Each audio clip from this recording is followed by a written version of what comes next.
Autre angle qui pourrait être intéressant pour les démocrates, on a vu, ça commence à être creusé, c'est le rejet de Elon Musk et à travers Elon Musk, le rejet des milliardaires.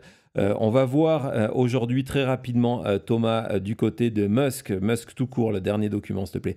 Merci. Musk tout court, on voit qu'il y a une majorité d'Américains qui ont une vision défavorable d'Elon Musk à 51%. Évidemment, elle est idéologique là-dessus. On voit que du côté des femmes, il y a encore un rejet plus grand, hein, 56%. Mais surtout, ce qui est intéressant, on voit que s'il arrive à ces chiffres-là, c'est grâce aux électeurs hommes, blancs, encore une fois, hein, où il fait ses meilleurs scores. Ce sont les électeurs blancs hommes dans la catégorie 45, 64 et 65 ans et plus, qui sont les électeurs Donald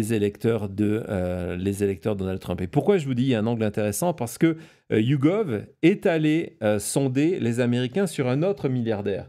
Ils auraient pu faire ça avec Zuckerberg d'ailleurs, mais ils ont fait c'est la première fois que je vois passer ça. Je vous dis vraiment, c'est un sondage. J'ai vu le message de Bruno tout à l'heure. Je suis très heureux que ça t'intéresse parce que je trouvais que j'avais pas prévu ça aujourd'hui au sommaire, mais quand j'ai vu que j'avais la possibilité de récupérer la totalité du sondage, je me suis dit, il y a vraiment quelque chose à faire. Et donc, ils sont allés demander aux Américains la manière dont ils voyaient un autre milliardaire qui est Jeff Bezos. Donc, c'est Amazon. C'est aussi, hein, c'est aussi le Washington Post maintenant. On voit que, oula, Ça pique. c'est mieux qu'il ne se lance pas en politique. Non. On voit pourquoi il se promène avec plein de gardes du corps, lui. Ouais. Non, et encore une fois, ce qui est intéressant, c'est que c'est assez. Les chiffres sont similaires à peu près de partout. C'est vraiment un rejet complet. Euh, Tout ça, on va voir plus de chiffres sur Elon Musk, mais ça nous fait penser, est-ce qu'à un moment, Elon Musk sera mis de côté? Il sera plus facile de lâcher Elon Musk que Trump, parti comme ça. Ouais, on verra. On verra. De toute façon, c'est clair qu'une partie des électeurs républicains, vous allez voir dans les chiffres, explique les échecs et les difficultés, en tout cas, de Donald Trump par les choix de Elon Musk. Donc, pour l'instant, il y a une fidélité absolue à Donald Trump. On verra combien de temps ça dure. Avant de rentrer dans ces chiffres sur Musk, on va regarder sur Doge parce que, voilà, celui-là, vous allez voir, on est dans ce que je vous expliquais tout à l'heure. C'est-à-dire que lorsqu'on demande aux électeurs, est-ce que vous avez une opinion favorable ou défavorable sur Doge, c'est extrêmement équilibré, 41, 42. Et là, encore une fois, on regarde dans les détails, on voit que 80% des électeurs de Trump ont une opinion favorable. Hein. C'est quand même un chiffre assez intéressant parce qu'on voit que c'est exactement les mêmes, mais du côté défavorable Oui. chez les électeurs de Kamala Harris. Hein. Donc, c'est vraiment balancé. Et c'est ce qu'on vous expliquait tout à l'heure. C'est-à-dire que lorsqu'on pose cette question, l'électeur républicain se dit Doge, Elon Musk, Donald Trump, c'est bien. L'électeur démocrate se dit Doge, Elon Musk, Donald Trump, c'est mal. Donc, c'est ce genre de sondage qui, en fait, ne vous apporte rien. Et c'est pour ça qu'on a 41 à 42. Mais c'est extrêmement intéressant lorsqu'on va leur poser des questions sur des effets politiques. On rentre le mot Doge, cette Oui. fois-ci, il n'existe plus. Non, c'est Federal Cuts. Attends, c'est pas celle-là, excuse-moi, c'est voilà, c'est celle-là, très bien. Donc voilà, c'est celle-là. Donc, on oublie le mot Doge et on leur dit, tous ces cuts-là qui ont été faits, et les cuts, c'est Doge, Oui. d'accord? Est-ce que vous estimez que c'est bien, que c'est allé trop loin, qu'il y en a trop, ou ce n'est pas allé assez loin? Vous n'êtes pas certain. Et vous avez une majorité d'Américains, 41%, qui considèrent que le travail de Doge est trop extrême, que c'est allé trop loin. Donc on voit évidemment du côté des électeurs Donald Trump, on a bien compris le piège, donc on fait attention. Mais le plus important, c'est regarder au niveau des modérés et au niveau des électeurs indépendants. On est complètement conscient que ce qui est en train de se passer, ces coupes, ces renvois, on va parler des vétérans dans quelques minutes, c'est quelque chose qui a un effet négatif. Donc vous voyez, encore une fois, c'est un enseignement.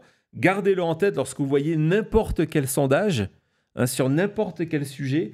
Une fois qu'on enlève l'étiquette qui vous met dans un camp, tout à l'heure, je ne sais pas si c'est Cody ou Thomas qui vous parlait de sport et d'équipe politique, lorsqu'on enlève cette étiquette-là, on se rend compte que ça ne plaît pas. Et vous allez voir, lorsque on regarde les effets cette fois-ci, et c'est là que je vous dis, ça, ce sont les chiffres qui devraient faire frémir du côté de la Maison-Blanche. Parce qu'on est allé demander, c'est le seul sondage que j'ai vu qui posait cette question-là, on est allé demander aux Américains s'ils connaissaient des personnes qui ont été affectées par les choix de Doge, c'est-à-dire des personnes qui ont perdu leur boulot, qui sont au chômage maintenant, qu'ils aient voté Trump ou Kamala Harris, ça ne compte pas parce que ça. Et on voit que lorsque on additionne la catégorie « oui, moi directement », 8% des sondés, moi directement. Oui, quelqu'un de ma famille, on arrive à 20%. Et lorsqu'on rajoute quelqu'un d'autre que je connais, pas un membre de ma famille, mais un ami, on arrive à 41%. C'est là qu'on voit l'impact de ce qui est en train de se passer. C'est 41% des personnes interrogées ici, de ces 1638 Américains, qui sont impactés parce que Elon Musk, avec la bénédiction de Trump, ou alors peut-être il n'a pas le choix, est en train de faire. Encore un si peu de temps, encore une fois, n'oubliez pas. Oui. Ça a juste commencé. Et ça change un peu des 50-50 qu'on a vu. Parce que quand on parle de Doge, quand on parle de est-ce que vous pensez que c'est une bonne idée de pas dépenser de l'argent qu'on ne devrait pas, forcément c'est facile de dire oui. Mais dès qu'on rentre dans les détails et dès qu'on voit aussi qui suit vraiment ce qui se passe et qui est juste là à dire ah, comme tu as dit, Doge c'est Trump donc j'aime bien. Mais dès que tu commences à parler de comment est-ce que ça touche au quotidien, on voit que les chiffres s'effondrent. Oui, il y a des vrais résultats. On va en parler plus tard avec les vétérans, un peu plus tard pendant l'émission, mais il y a des vrais résultats et je crois que ce chiffre, il va augmenter. Oui, et puis quand on voit que par exemple 20% des électeurs de Donald Trump, 20%, si vous faites le total des trois catégories, sont impactés par ces coupes et qu'ils vont se rendre compte qu'ils n'ont plus de boulot, qu'on leur a coupé leur boulot, et qu'en même temps, leur assurance sociale baisse, pas le prix, les services, les services en retour, mais les prix augmentent, ce sont des gens, au bout d'un moment, même c'est comme ça que l'on perd un électorat. Souvent, on se dit, mais comment Donald Trump va perdre en popularité? Comment il va perdre ces pro-MAGA qui le suivent depuis des années? Vous en avez les recettes. C'est dans ces chiffres-là. Et vous allez voir, lorsqu'on enlève le mot Doge et qu'on demande aux Américains sur l'influence de Musk, par exemple, sur Donald Trump, personne, vous allez me dire, c'est pas personne parce que c'est 65 à 23%, mais une très vaste majorité des Américains ont compris que l'influence de Musk sur Trump était beaucoup, a lot, 65. Même les électeurs de Donald Trump, pour le coup, ils se sont dit, il y a certains qui disent non, le patron c'est Donald Trump, 43%, mais vous avez 47% des électeurs de Trump qui se disent non, mais si Elon Musk. Donc ça veut dire quoi? Ça veut dire qu'à mesure que Musk chute, il va entraîner dans sa chute Donald Trump. Et c'est un vrai problème. On a un deuxième tableau sur justement cette influence. Vas-y, il arrive. Donc, sur l'influence, on va... Ah non, c'est peut-être deux fois le même. Cette fois-ci, on demande combien d'influence est-ce que vous voulez. Ouais, exactement. Vas-y. Et donc là, on voit donc c'est le résultat.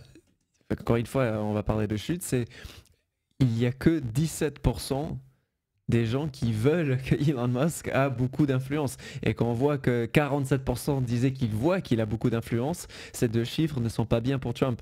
On voit même du côté de Trump, la majorité ne souhaite pas que Elon Musk a autant d'influence sur Donald Trump.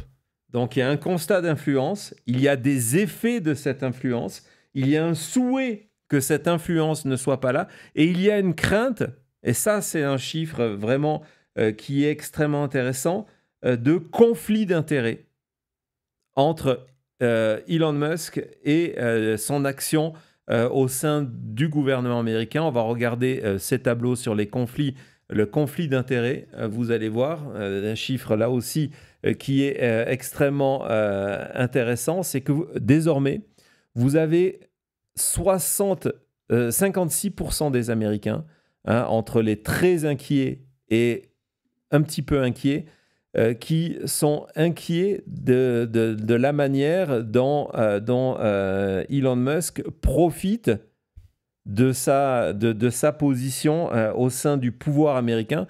On est en plein dans le conflit d'intérêts.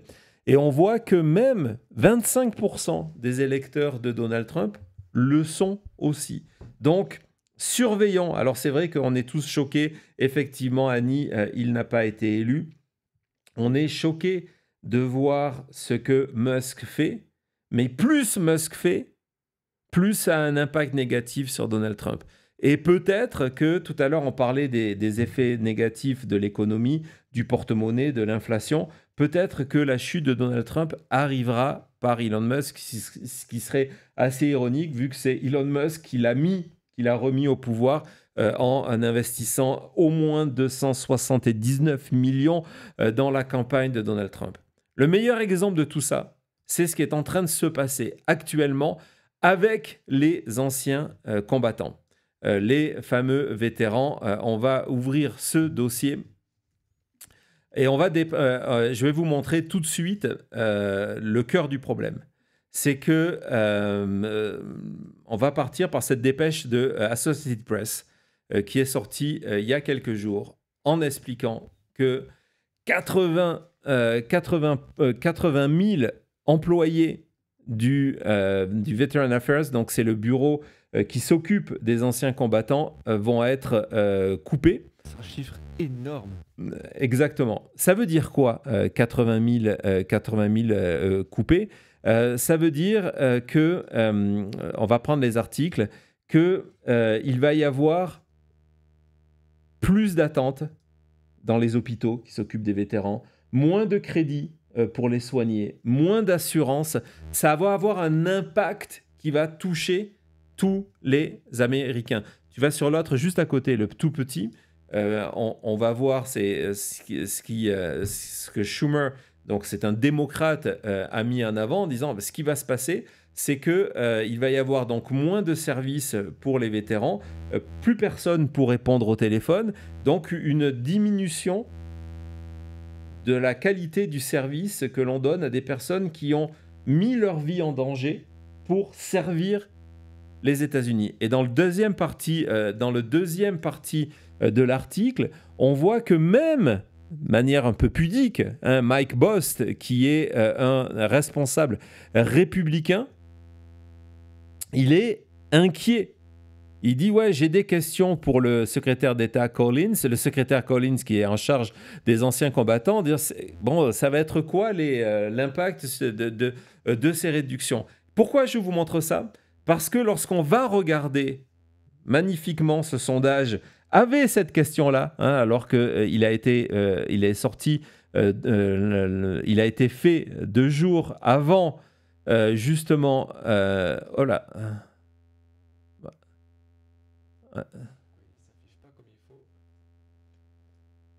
Ça va arriver. On va refaire un essai. Voilà. Donc, il a été fait 2 jours avant. On voit que 49% des Américains souhaitent, par exemple, que l'emploi, dans le côté emploi, que les anciens combattants est une priorité. Donc, les Américains, tout à l'heure, j'ai vu passer, je crois que c'était le message d'Annie, disant non, c'est une erreur, il ne faut pas toucher aux anciens combattants. Et c'est ce qu'est en train de faire Trump. Et comment on habille ça? C'est qu'on a un discours. Vous en souvenez, pendant la campagne, Donald Trump s'est toujours présenté comme le candidat de l'ordre et de la morale. Il s'est présenté comme le candidat qui soutenait la police, en oubliant ce qui s'était passé le 6 janvier, où ses supporters ont agressé des policiers. Et ce qui s'est passé depuis l'arrivée de Trump au pouvoir, un de ses premiers gestes a été de gracier et libérer ces personnes qui ont agressé les policiers. Donc encore une fois, on envoie un signal, et ça marche, parce que le signal est répété à l'envi, il est martelé, c'est la leçon de ce sondage, et dans la réalité, on fait le contraire. Pour les anciens combattants, c'est pareil. Je vais vous faire écouter cette courte vidéo de Alina Habba. Alors Alina Habba, elle travaille à la Maison-Blanche, du moins elle travaille. Elle est à la Maison-Blanche. Elle est volontaire comme... Non, elle n'est pas volontaire. Elle n'est pas volontaire. Elle n'est pas volontaire. Elle est payée par nos impôts. Super. Personne ne sait vraiment c'est quoi son rôle. D'ailleurs, elle a même du mal à le définir elle-même et à trouver sa place. Donc, elle fait par moment des interventions. On va comprendre à l'écoute de cette intervention pourquoi elle va en faire de moins en moins. Parce que c'est Alina Habba. Et Alina Habba, on va l'écouter sur les anciens combattants. Vous allez voir, c'est extrêmement choquant. Starting to think about maybe some of those veterans who worked for the federal government and maybe what the administration can do to at least help salvage their lives? Well, as you know, we care about veterans tremendously. I mean, that's something the president has always cared about. Anybody in blue, anybody that serves this country. But at the same time, we have taxpayer dollars. We have a fiscal responsibility to use taxpayer dollars to pay people that actually work. That doesn't mean that we forget our veterans by any means. We are going to care for them in the right way, but perhaps they're not fit to have a job at this moment or not willing to come to work. And we can't, I wouldn't take money from you and pay somebody and say, sorry, they're not going to come to work. It's just not acceptable.